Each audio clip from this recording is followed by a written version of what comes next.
Ek het my gisterand nogal in 'n moeilike situasie bevind. Ek het uit die bad uit geklim en daar was nie meer handdoeke in die mandjie nie.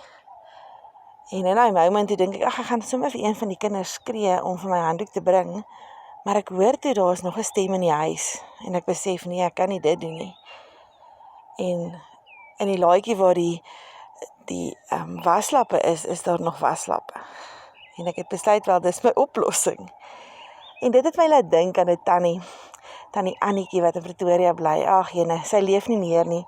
Ek het haar geken in haar lewe toe sy 94 geword het tot so 97 toe. En as ek terugdink aan die Annetjie, sy was in die depressiejare het sy geleef en sy het soveel stories gehad oor dinge wat hulle moes deurmaak. En een van die dinge wat sy my 'n paar keer vertel het, is dat sy so dankbaar was vir haar waslap, want sy kon elke aand afdroog met haar waslap. Sy het verduidelik dat sy het nie 'n handdoek gehad soos vandag se dae nie. Sy het met daai waslap haar hele lyf afgedroog elke aand. En as ek terugdink aan die Annetjie, sy was so uitverkoop vir die Here. Sy het altyd net vertel hoe goed is die Here vir haar. En ek moet nou eerlikwaar sê, ek weet nie of ek dieselfde gesindheid as sy sou gehad het as ek net 'n waslap gehad het om myself elke aand weer af te droog nie. Maar sien, omdat sy ouer was, het sy besef wat is dit wat belangrik is in die lewe. Elke Sondag laai ek 'n tannie op. En as sy in die kar klim en ek vra vir haar hoe gaan dit, dan sê sy in die genade van die Here my kind gaan dit goed. Ons kan so baie dinge by ons ouer mense leer.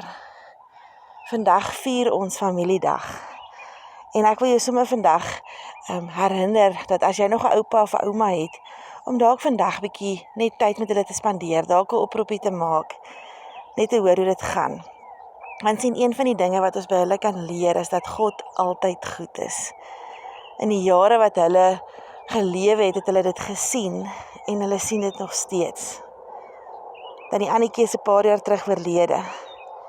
Maar as ek aan haar terugdink, dan dink ek dat sy altyd gesê het hoe goed is God vir haar.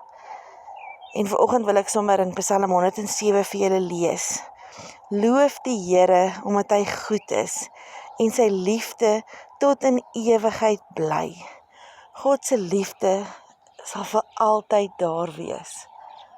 Mag jy in hierdie week God se liefde ervaar, in goeie omstandighede, maar ook in slegte omstandighede. Want sien, God is met ons elkeen besig op 'n spesiale manier. Mag hy die eer kry vir jou lewe, en mag jy in alles wat jy doen aan hom vashou. Ek hoop jy het 'n lekker dagie.